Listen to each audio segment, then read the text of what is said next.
Good morning, ladies and gentlemen. My name is Nazih Safi, and I'm here to talk to you about the Organic Consumers Association and movement for organic foods.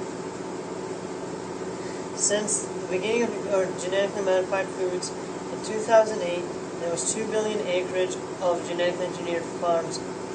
Now, in the first 10 years of genetically engineered food, there was 1 billion acres.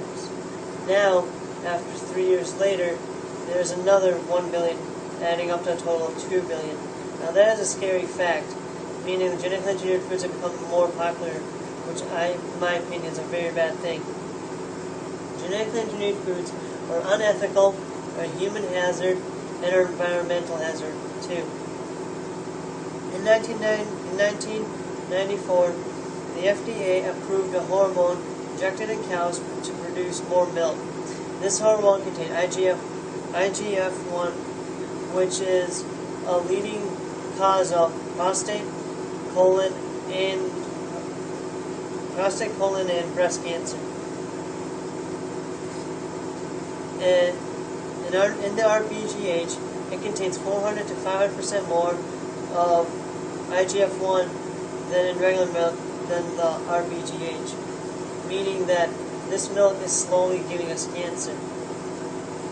Another research was done in 1999 at Cornell University that pollen genetically engineered BT corn was killing monarch butterflies, which is in a growing research of around the U.S.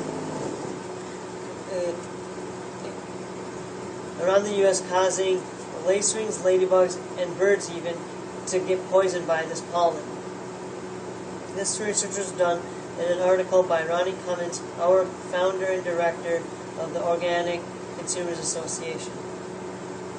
Another research was done by Anthony Lepe, who is a doctor in experimental pathology and from the University of Pennsylvania, published an article in the Journal of Medicinal Foods stating that genetically engineered foods have less phytoestrogen, which is a key compound in preventing heart disease and cancer in our bodies, implying that genetically engineered foods are weakening our immune system slowly. Another thing is genetically engineered foods have an environmental hazard. They're slowly genetically polluting our farms with wind, rain, and bees, blowing over pollen to other farms and mutating those farms. And when a farm is mutated, it continues to mutate on its own as long as it has nutrients.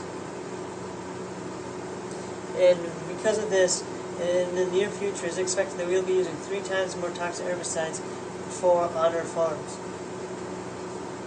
My last point is that it is unethical. It mutates into dangerous, unexpected ways that we do not yet comprehend.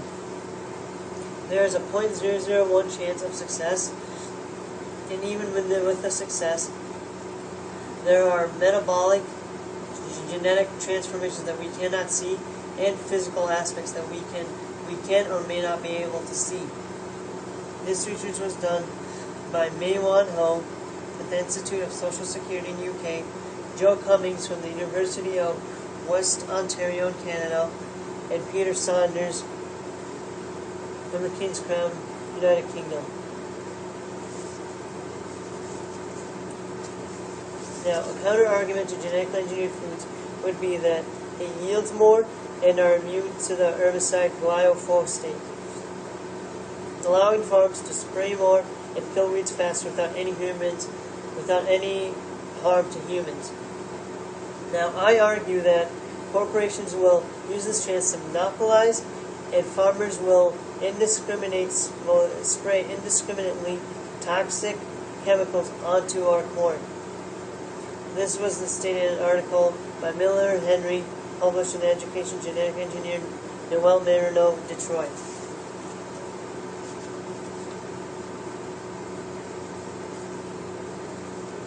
Now, I apologize for taking up so much of your time, and I hope the Council will choose to fight for Eden Prairie's health and for our children's future and prosperity. Thank you.